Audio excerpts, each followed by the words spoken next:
Political पार्टियों को मजाल नहीं है, they will have to fall in line. चुनाव आयोग जो है वो ब्राह्मणवाद से पूरा भरा हुआ है, इसी को कहते हैं ब्राह्मणवाद, क्योंकि सभी पार्टियों के शीर्ष पे ब्राह्मण बैठा हुआ है, सभी पार्टियों के शीर्ष पे ब्राह्मण बैठा है। और उसकी पॉलिसी ये है कि या कांग्रेस रहे या बीजेपी या कम्युनिस्ट या कोई और, राज ब्राह्मण का ही रहेगा। पक्ष इस देश का दूध का धुला नहीं है, कहीं न कहीं किसी न किसी की उंगली फंसी हुई है।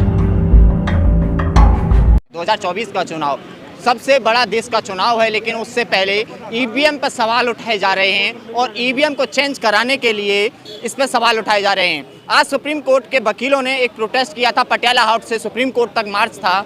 उस मार्च में तमाम वकील आए और सुप्रीम कोर्ट के वकीलों की मांग थी कि ईवीएम हटाओ और संविधान बचाओ, बैलेट पेपर से चुनाव कराओ। इसी क्रम में बढ़ते हैं सर, क्या नाम है सर आपका? मेरा नाम MB राठौर है। सर क्या कहेंगे कि जिस तरीके से सुप्रीम कोर्ट के तमाम वकीलों ने ईवीएम हटाने का ये आंदोलन छेड़ा है, क्या लग रहा है प्रोग्रामिंग की जा सकती है ईवीएम में? बिल्कुल की जा सकती है, हाँ। बिल्कुल की जाती है और ये प्रूव भी कर दिया है, सरेआम प्रूव कर दिया है। हाँ। अब ये कहे इलेक्शन कमीशन के इसको बिना हाथ लगाए तो भाई कोई जादू की छड़ी तो है नहीं। हाँ। और जादू की छड़ियाँ भी कभी काम नहीं करी हैं, ये तो कहावतें हैं सिर्फ। हाँ। ये कहने के लिए है कि जादू की छड़ी काम करती थी, अरे कभी नहीं करी है। हाँ। नहीं तो कोई करके दिखा दे। हाँ। तो बिना टेम्परिंग, बिना उसके यानी बिना ईवीएम में वो छेड़छाड़ किए हुए, जब उसमें रिसेप्टर्स लगे हुए हैं, रिसेप्टर्स आफ्टर ऑल किस लिए लगे हैं? रिसेप्टर्स इसलिए लगे हैं ताकि उसको मैनिपुलेट किया जा सके बाहर से, तो इसमें बिल्कुल पॉसिबल है। And even the supreme court has also accepted it कि इसमें पॉसिबल है। और दुनिया की कोर्ट्स ने, दुनिया के देशों में ये प्रूव हो गया है, उन्होंने कहा कि ये हो सकता है, इसलिए उन्होंने बंद कर दिया। लेकिन चुनाव आयोग तो बेर बेर यही कह रहा है ना कि इसमें कोई टेम्परिंग नहीं हो सकती है, लेकिन आप लोग मानने के लिए तैयार नहीं, आप लोग सड़कों पे उतरे हुए हैं। जी ऐसा है, चुनाव आयोग जो है वो ब्राह्मणवाद से पूरा भरा हुआ है। इस देश पर 90-95% जो है जितनी की पोस्ट है सब पे ब्राह्मणों का ही कब्जा है। और वो ब्राह्मणवाद जो है वो काम करता है, इवन जुडिशरी तक में काम करता है वो। And it is a proven fact. Judiciary में जब उनके कई ऐसे वर्डिक्ट आते हैं तो उस पर क्वेश्चंस उठते हैं, तो जुडिशरी कहीं कोई क्लैरिफिकेशन नहीं देती है। तो ऐसे में क्यों नहीं हो सकता? और ये तो बिल्कुल पॉसिबल है, ये तो it is a proven fact. It's a proven fact. कई जगह कई दफा वो हुआ है कि आदमी दबारा बटन कुछ और उसका वोट डल रहा है कहीं और, तो ये तो दिखाया हुआ है। तो ईवीएम से तो समय भी बच रहा है ना सर, कि बैलेट पेपर से आप मांग कर रहे हैं, लेकिन ईवीएम से समय बच रहा है। चुनाव आयोग कह रहा है, सरकार भी इस बात को कह रही है। चुनाव आयोग कह रहा है और आप मान रहे हैं। आप तो पत्रकार हैं, आपको उसको क्रिटिकली इवैल्यूएट करना चाहिए उसकी स्टेटमेंट को। पहले कितने दिन में आता था रिजल्ट? हफ्ते में आता था, 10 दिन में आता था। अभी भी वही हालत है। अब क्या फर्क है उसमें? तो फिर ईवीएम का क्या फायदा? और ईवीएम में जब हो सकता है, क्योंकि it is a machine, machine में आप कर सकते हैं टेम्परिंग, और वो प्रूव कर दिया है। मिस्टर मेहता ने तो वहाँ अपने जंतर मंतर पे सरेआम किया प्रूव। जो IIT के पुराने बंदे हैं उन्होंने जब सरेआम प्रूव किया है, क्या कोई चैलेंज करता? उसको चुनाव आयोग लेकर के जाता कोर्ट में कि गलत कह रहा है, इसने गलत इन्फॉर्मेशन दी है लोगों को, करता वो, लेकिन नहीं कर रहा है। तो विपक्ष क्यों नहीं आ रहा है? विपक्ष को इलेक्शन लड़ना है, लोकसभा का चुनाव आने वाला है, लेकिन विपक्ष शांत है ईवीएम को लेकर। बिल्कुल आप ठीक कह रहे हैं, विपक्ष इस देश का दूध का धुला नहीं है, कहीं न कहीं किसी न किसी की उंगली फंसी हुई है? और वो उसकी वजह से कि कहीं ईडी का मामला हो, कहीं सीबीआई का मामला हो, वो नहीं बोलता विपक्ष। और दूसरा सबसे बड़ा विपक्ष कांग्रेस, कांग्रेस यानी जो इंदिरा गांधी लेकर के आई थी ईवीएम को, वो इंदिरा गांधी की पार्टी अब कितना सफर कर रही है खुद देख लीजिए, और उसके बाद भी बोल नहीं पा रहे हैं। भारत जोड़ो यात्रा कर रहे हैं ना, लेकिन ईवीएम पे विपक्ष नहीं बोल रहा है, ना कांग्रेस पार्टी बोल रही है, ना कोई नेता बोल रहा है। बिल्कुल बिल्कुल, इसी को कहते हैं ब्राह्मणवाद, क्योंकि सभी पार्टियों के शीर्ष पे ब्राह्मण बैठा हुआ है। सभी पार्टियों के शीर्ष पे ब्राह्मण बैठा है, और उसकी पॉलिसी ये है कि या कांग्रेस रहे या बीजेपी या कम्युनिस्ट या कोई और, राज ब्राह्मण का ही रहेगा। ये इसलिए है, ये सब इसलिए हो रहा है।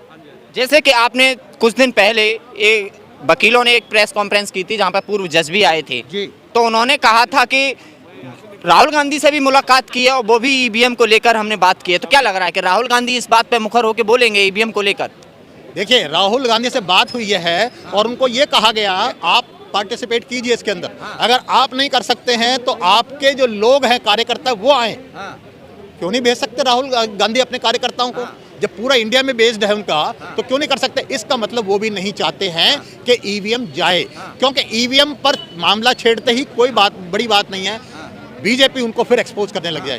तो सर आप सवाल ये है, ईवीएम की बात चल रही है, तो ईवीएम और बैलेट पेपर से आप वोट क्यों कराना चाह रहे हैं इलेक्शन? क्या फायदा होगा जनता को बैलेट पेपर से सर? देखिए, बैलेट पेपर से ये होगा कि कहीं ना कहीं तो कुछ न कुछ तो फेयर उसका होगा, क्योंकि उसमें जो काउंटिंग है, रिकाउंटिंग में भी फिर कई दफ़ा फ़र्क आता है। लेकिन इसमें ईवीएम मशीन में कहीं कोई नहीं है, जो एक नंबर दे दिया वो।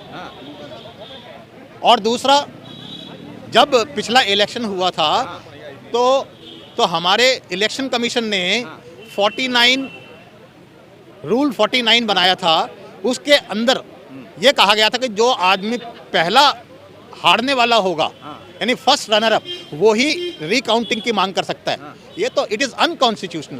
कोई भी आदमी जो इलेक्शन लड़ता है, he can ask for recounting of votes. लेकिन ऐसा क्यों बनाया गया? ये इसीलिए बनाया गया ताकि पहली और दूसरी पार्टी मिली हुई हैं, इसका पता लगता है। तो सर, बैलेट पेपर से जब चुनाव होते थे, पहले तो पूलिंग जो बूथ होता था उसे लूट लेते थे, अपनी मनमानी करते थे वहाँ पे प्रत्याशी। बिल्कुल करते हैं। आप सुप्रीम कोर्ट के वकील हैं और वकील यहाँ पे मार्च करेंगे। सुप्रीम कोर्ट में भी तो इलेक्शन ईवीएम से होता है सर, उसे क्यों नहीं बंद करवाया आपने?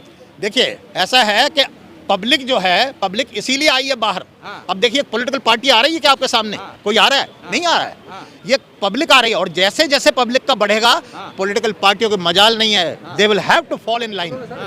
दे will have to fall in line. वो लोगों को आना पड़ेगा उनको, ये है। तो सर, एक आखिरी सवाल है, क्या लग रहा है, ईवीएम बेहतर है या बैलेट पेपर बेहतर है? लेकिन जिस तरीके से बीजेपी सरकार ना इस पर कोई बात कर रही है, विपक्ष एकदम शांत है, चुनाव आयोग आपको आदेश दे रहा है अगर कोई भी ईवीएम को लेके कोई भी बात करेगा तो उस पर सिर्फ नोटिस भेज दिया जाएगा। क्या लग रहा है सर? देखिए, ऐसा है कि जहाँ तक नोटिस भेजने की बात है तो भेजे, दे हैव द राइट, लेकिन उसको कम से कम सही ट्रायल किया जाए उसका। अब पिछली बार कंटेम्प्ट ऑफ कोर्ट डाला गया था, और वो बामसेफ ने डाला था। बामसेफ ने कंटेम्प्ट ऑफ कोर्ट डाला इसके केस में, और सुप्रीम कोर्ट ने उस केस को खींचते खींचते इलेक्शन के 3 महीने पहले, जैसे अब हुआ है, अब टाइम है, ऐसे ले आए। और उसके बाद कहते नहीं, अब तो टाइम नहीं है इतना, क्योंकि अब इलेक्शन होना है, उसको हम स्टॉल नहीं कर सकते हैं। क्यों स्टॉल क्यों नहीं कर सकते? 6 महीने बाद करा दो, आप उसको जल्दी करो, इतने सालों से चल रहा है तो। जब बिल्कुल मिला हुआ है, क्यों नहीं मिला हुआ? It is unconstitutional. जब सुप्रीम कोर्ट ने एक चीज़ ली अपने हाथ में तो दे शुड वर्डिक्ट इट, और उसको लर्च में छोड़ना नहीं है उसको। सुप्रीम कोर्ट से आगे कौन है और कौन सी कोर्ट है, किसके पास जाएंगे? और उन्होंने छोड़ दिया, फिर इलेक्शन हो गया। ये तो ये गलत है। चलिए, आप देख सकते हैं कि किस तरीके से सुप्रीम कोर्ट के वकीलों ने एक मार्च किया और जहां पर अपनी बात बेबाकी से रखी है सुप्रीम कोर्ट के वकील।